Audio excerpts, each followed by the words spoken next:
అందరికీ నమస్కారం అండి. స్వాగతం సుస్వాగతం మన ఛానల్‌కి.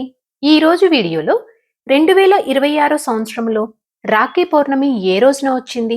పౌర్ణమి తిథి ఎప్పటి నుంచి ప్రారంభమై ఎప్పటితో ముగుస్తుంది? ఏ సమయంలో రాఖీ కట్టాలి? ఈ సంవత్సరం రాఖీ పండుగ భద్రముహూర్తంలో వచ్చిందా? భద్రకాల సమయంలో రాఖీ కట్టవచ్చా? రాఖీ కట్టేటప్పుడు చదవవలసినటువంటి శ్లోకం ఏమిటి? పీరియడ్ సమయంలో రాఖీ కట్టవచ్చా? ఇలాంటి మరెన్నో ఆసక్తికరమైన విషయాలు అన్నింటి గురించి క్షుణ్ణంగా ఇప్పుడు ఈ వీడియో ద్వారా తెలుసుకుందామండి. వీడియోని స్కిప్ చేయకుండా చూడడానికి ప్రయత్నం చేయండి. అప్పుడే మీకు పూర్తి సమాచారం అనేది క్లియర్‌గా తెలుస్తుంది.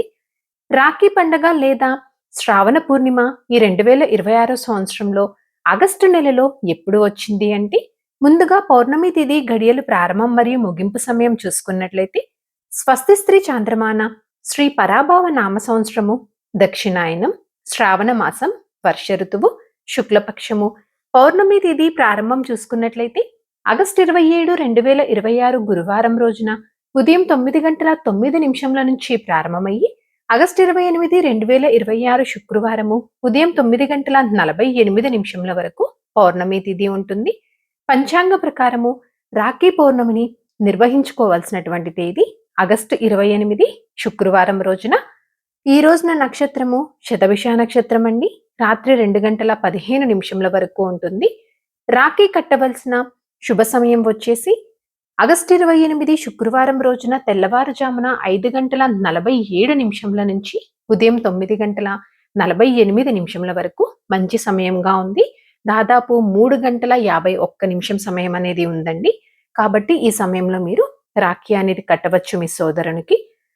అయితే మనకి పౌర్ణమి గడియలు వచ్చేసి ఆగస్టు 28 తేదీ ఉదయం 9:48 వరకు మాత్రమే ఉంటున్నాయండి. అయితే మరి తర్వాత అంటే కొంతమందికి ఈ సమయం వరకు రాఖీ అనేది కట్టడం కుదరకపోవచ్చు. కుదరని వారు తర్వాత కట్టకూడదా అంటే, మనకి సూర్యోదయానికి ఏ తిథి ఉంటో ఆ తిథి ప్రకారం మనం ఏదైనా పండగలు కానీ, ఏమైనా వ్రతాలు కానీ చేసుకుంటూ ఉంటాం కాబట్టి, ఆ రోజు మొత్తము అంటే ఆ తర్వాత గడియలు లేకపోయినా మనకి ఆగస్టు 28 మొత్తము పౌర్ణమి తిథిగానే లెక్కలోకి వస్తుంది. కనుక మీరు తర్వాతైనా కట్టుకోవచ్చు. కాకపోతే మీరు కట్టే సమయంలో దుర్ముహూర్తము, వర్జము, రాహుకాలం ఇలాంటి సమయాలు లేకుండా చూసుకొని మీరు కట్టుకోండి. అయితే రాఖీ కట్టేటప్పుడు పఠించవలసినటువంటి శ్లోకం వచ్చేసి, ఇక్కడ డిస్‌ప్లేలో ఇస్తున్నటువంటి ఈ శ్లోకంని పఠిస్తూ మీరు మీ సోదరునికి రాఖీ అనేది కట్టండి. పీరియడ్ సమయంలో రాఖీ కట్టవచ్చా అంటే, ఎట్టి పరిస్థితిలోనూ పీరియడ్ సమయంలో మీ సోదరునికి మీరు రాఖీ అనేది కట్టకూడదండి.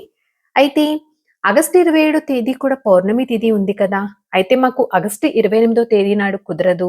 కాబట్టి మేము మా సోదరునికి ఆగస్టు 27 తేదీ కూడా రాఖీ కట్టవచ్చా అంటే, మనకి ఆగస్టు 27 తేదీ ఉదయం 9:09 నుంచి రాత్రి 9:32 వరకు భద్రకాలం అనేది ఉందండి. కనుక జ్యోతిష్య ప్రకారం చూసుకున్నట్లయితే కనుక భద్రకాలం ఉన్నటువంటి సమయంలో ఎలాంటి శుభకార్యాలు ఇలా రాఖీ కట్టుకోవడము, ఏవైనా వ్రతాలు కానీ ఎలాంటి శుభకార్యాలు చేసుకోవడము నిషిద్ధము.